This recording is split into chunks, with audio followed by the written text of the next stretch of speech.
As someone that was raised in a household that had very few boundaries, that didn't really have a lot of expectations, only criticisms whenever there was actually anything that was proceeding from any kind of action. I never really knew what action was fully okay and what was fully not okay until I actually did it. And that created a very chaotic environment. And so it took me a long time to get to the point to where I am now, where I can clearly state my boundaries and I can enforce them as well. And I want to make this video in regards to the topic of enforcing boundaries specifically, and how we know what to do. Like, what do we do when our boundaries are crossed? How do we go about that? Well, number one is you can set a reminder. There's a reminder that can be said. Make yourself clear, and make sure that you made yourself clear. And you can ask this person if you made yourself clear, and don't expect the person to just get it right off the bat. If you set like a new boundary or a new expectation in the relationship, I don't like using the word expectation, but you guys know what I mean when I say boundaries. So let's say, for example, you have a very busy schedule, and you can actually only talk to this person or call or text this person between 5:30 p.m. and 8:30 p.m. and all the other time you are just super busy. There's just a lot going on. And you can tell them, you can call or text me between these times, but other than that, I'm not going to respond. I'm not going to pick up the phone. I'm not going to answer any texts or whatever. And again, this is just an example of a boundary. I'm not saying that you have to do this or anything like that. I'm just using this as an example. So you can say, look, this is the new expectation. This is the new expectation to proceed in the relationship. Here we go. What are going to be the consequences if they reach out? Well, you're just not going to respond. Well, let's say you don't respond to a call and a text or whatever at noon. And later that night, when you are finally able to respond, you say, look, my schedule's open now. We agreed that this was going to be the new standard going forward. Here I am. Like, let's talk this out. And you can say that. And if they're upset about it, you can only diffuse the situation by not getting into your emotions, which is going to be very challenging, perhaps, if you're not used to setting certain boundaries. It's going to be very challenging for you to actually set and enforce these boundaries. But when they get upset, or if your partner, whoever it is, gets upset and they start to like get angry, I'm not going to talk to you until you calm down your voice. And if they're still yelling, then that's when you leave the room, or you just ignore them and you stonewall them until the behavior that you want to see is actually presented, and then you enforce that behavior that's presented to you. Now, the reason why I'm talking about boundaries today is because I've had to set myself boundaries with people in my community a lot more recently. And the reason for it is because there's a couple of women at the gym that are starting to make me uncomfortable. And so one of them in particular, who we actually talked like 6 months ago, we had a few conversations, minor conversations, and I eventually asked her if she was interested in going out and if she wanted my number. And she told me that she was dating somebody. And so I said, all right, no worries.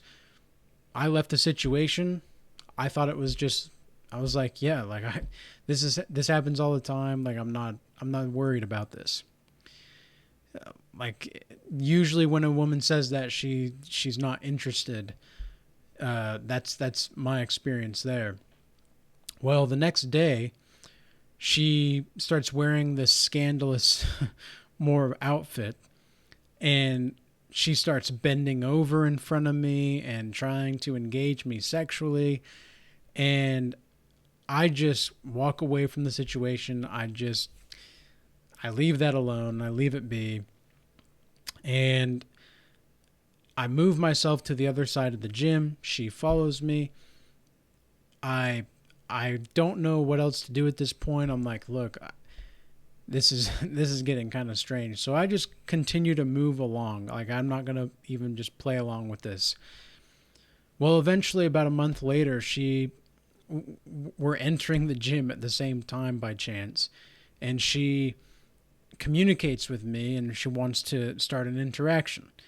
And I prepared for this moment because I knew she was going to come back, and I had on me I had a note that said she can do what she likes, but with him no flings of any kind will be tolerated. And so I gave her the note, and still she persisted to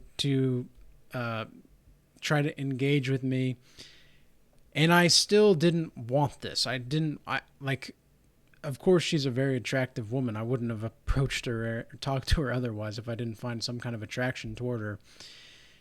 But this was part of the vetting process. You know, this is one of the reasons why it's so important to enforce certain kind of standards and boundaries just in the vetting process of meeting different people, because you don't really know who people are because your character will stand the test of time.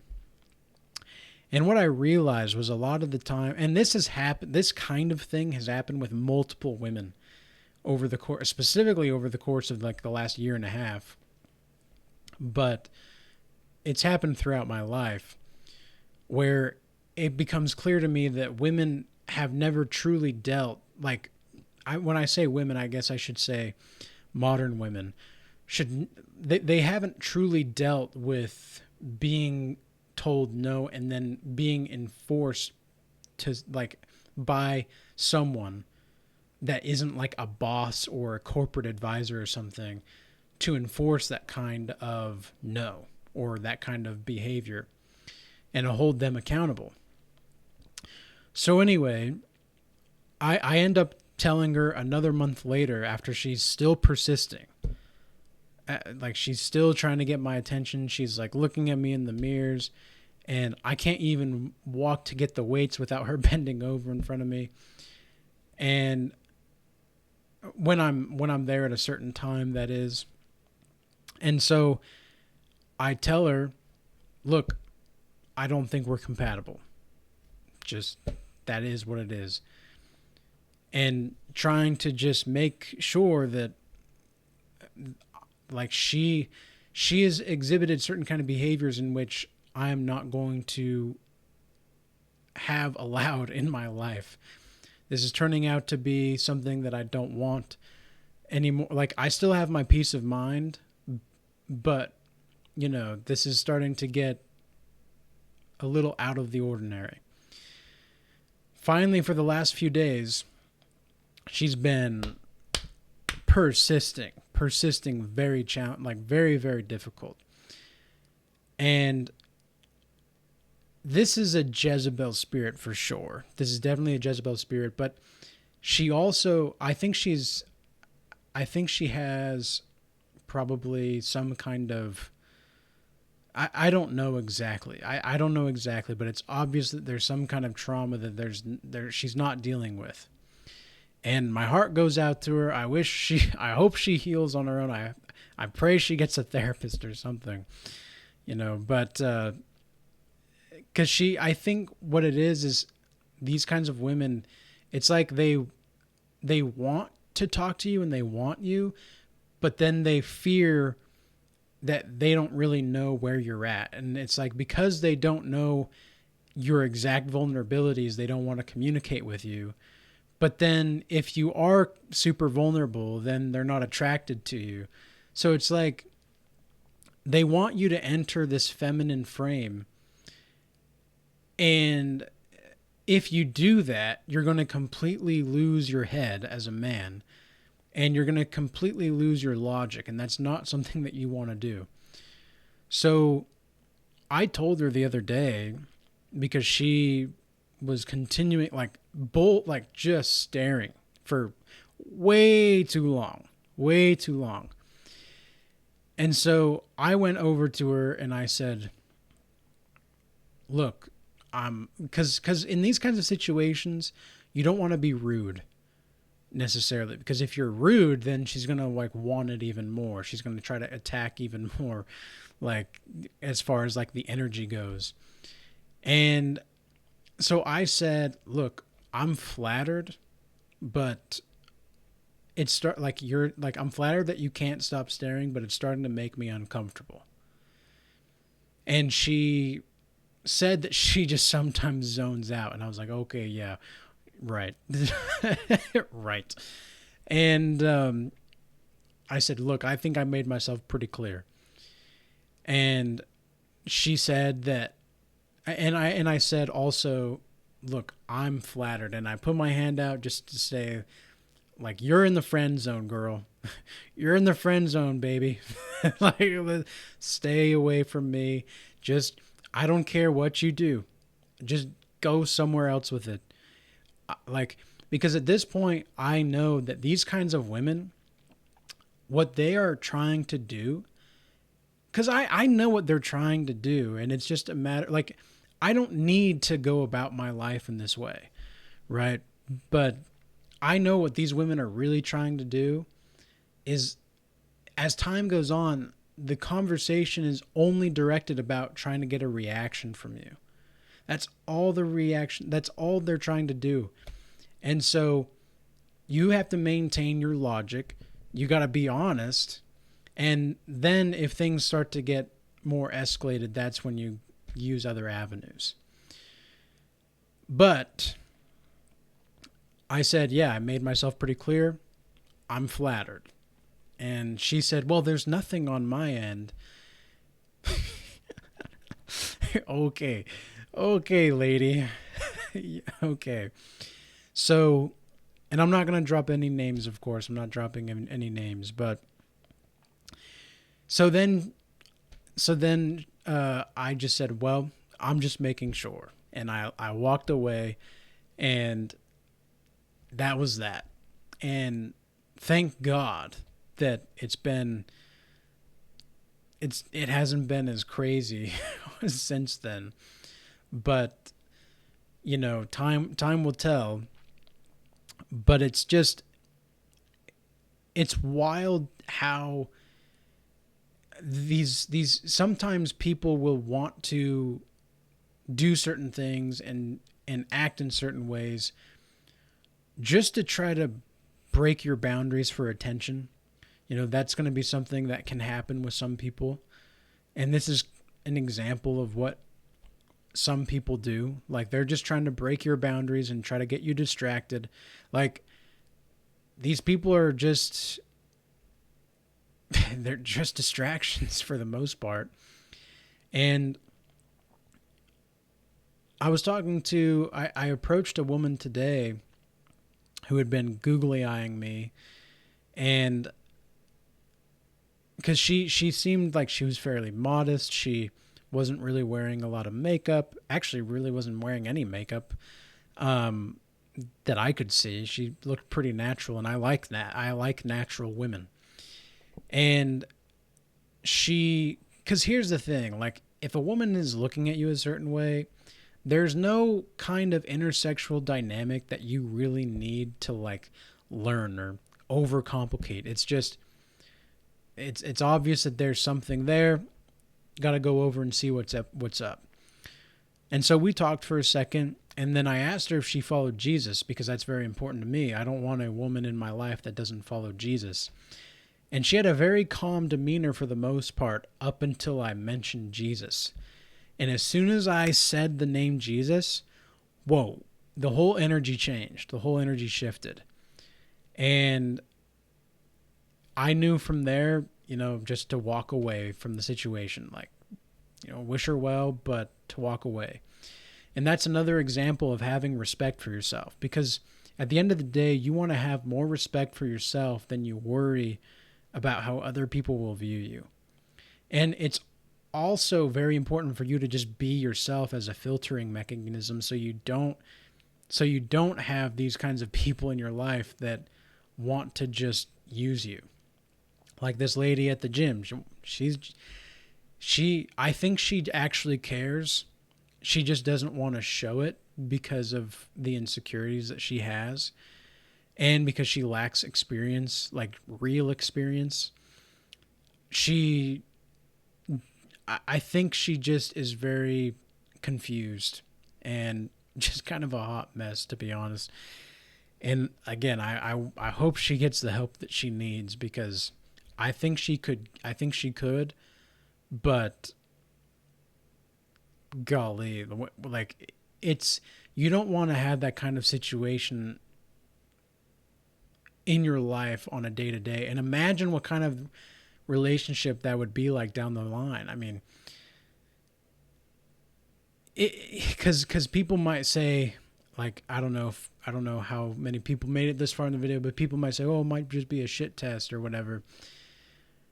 Look, man, a shit test from a woman is not going to make you crazy. like a shit test is going to just be to test your confidence, or to kind of pull away a little bit and see how you act, see if you can, just be independent or whatnot. But she's not going to try to make you crazy. She's not going to try to mess with your emotions in a way that is super damaging. She's just going to try to make sure that you're the kind of man that she wants you to be. And any woman that doesn't know how to shit test, I don't even want to mess with that kind of woman. Why? It's because if she doesn't have a shit test mechanism, then that means that who isn't she gonna be with? Like, who isn't she gonna be around? And that's something that I like about women that are kind of quiet or doing their own thing. And it's more of a characteristic of they're cautious around, and they're I wouldn't necessarily say cautious per se, but they are selective in who and how they interact with certain people. And I like that. I like women that are a bit selective, because that means that they're not going to be for everybody. And one thing I've also realized about enforcing boundaries in relationships is most of the time men think that setting and enforcing a boundary with a woman is going to make you, is going to make you a dick or something. And that's just not the case. That couldn't be further from the truth. In fact, I've had women tell me that they feel more safe because of my standards. And that is something that has been true and held true time and time again. And when they feel safe, when a woman feels safe and comfortable in your presence, you can tell. You can totally tell. Like this woman today, up until I mentioned the name Jesus, wow, she got super relaxed and she was very open and honest. And it was all because, like, there was no magic line or anything like that. That's another thing. A lot of these guys think that, like, you need to say certain things in order to talk to them. It's like, just go up and introduce yourself and shake her hand, like, or ask her name and shake her hand. And here's the thing: if she asks you for your name, then that way you know that she's at least interested to some degree. But if you just ask her name and she says it, but she doesn't ask you, well, then you can still feel out the interaction if you want, but that's going to be, in my experience, an indication that she just wants attention. So that's going to be one way that you can gauge those kinds of dynamics. But yeah, men, you're not an asshole or a dick for just holding true to your standard and boundaries. And boundaries can look like boundaries can look like anything that your boundaries are. It's about what your boundaries are as a man. It's about what your boundaries are as a woman and the consequence of those that get crossed. So, for example, something that you could also do when your boundary is crossed is recommend something that the woman can do, or recommend something the man can do instead of what they're already doing.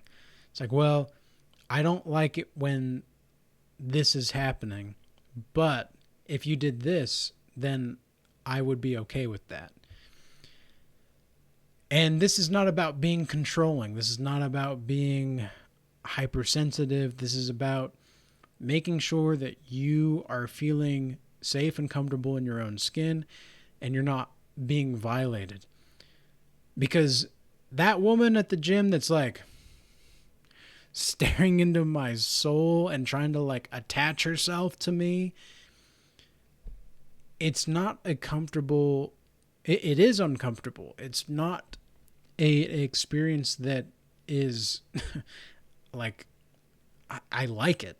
I don't like that kind of thing, no matter how hot she is. I don't like that kind of experience because it just, like, even when I come away from the experience, like interacting with her, I just feel like I'm less here. I'm less here.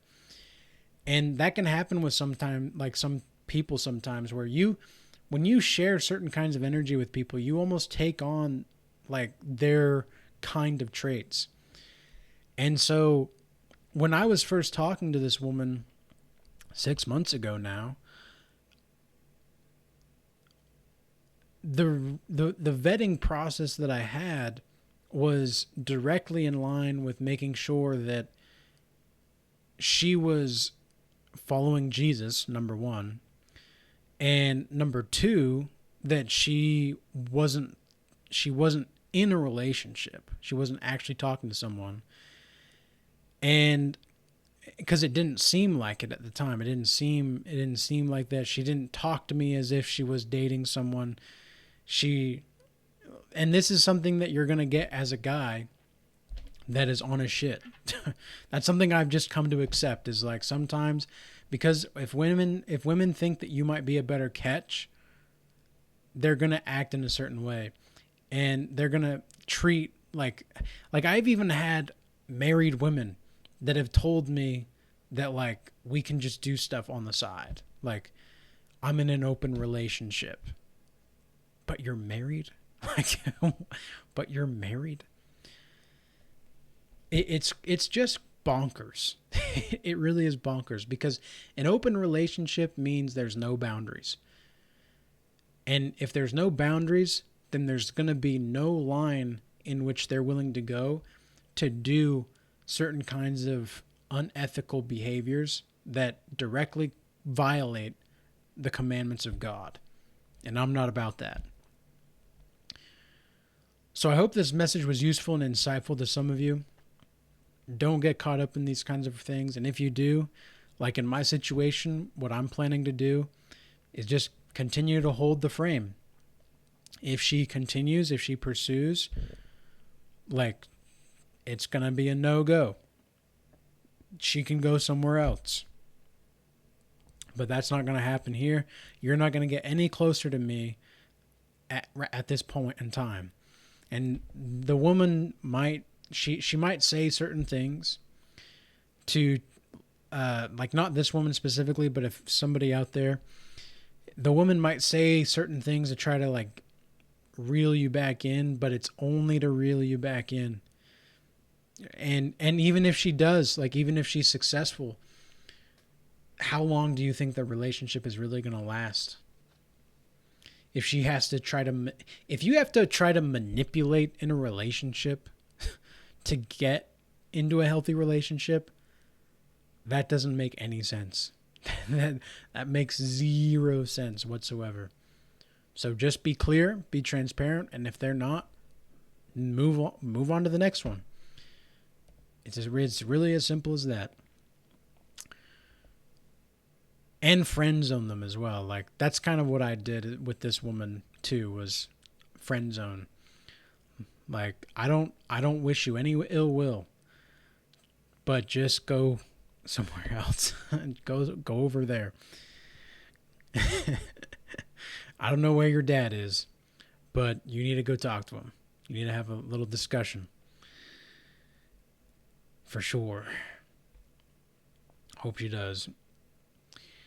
So anyways, peace be with you. Till next time.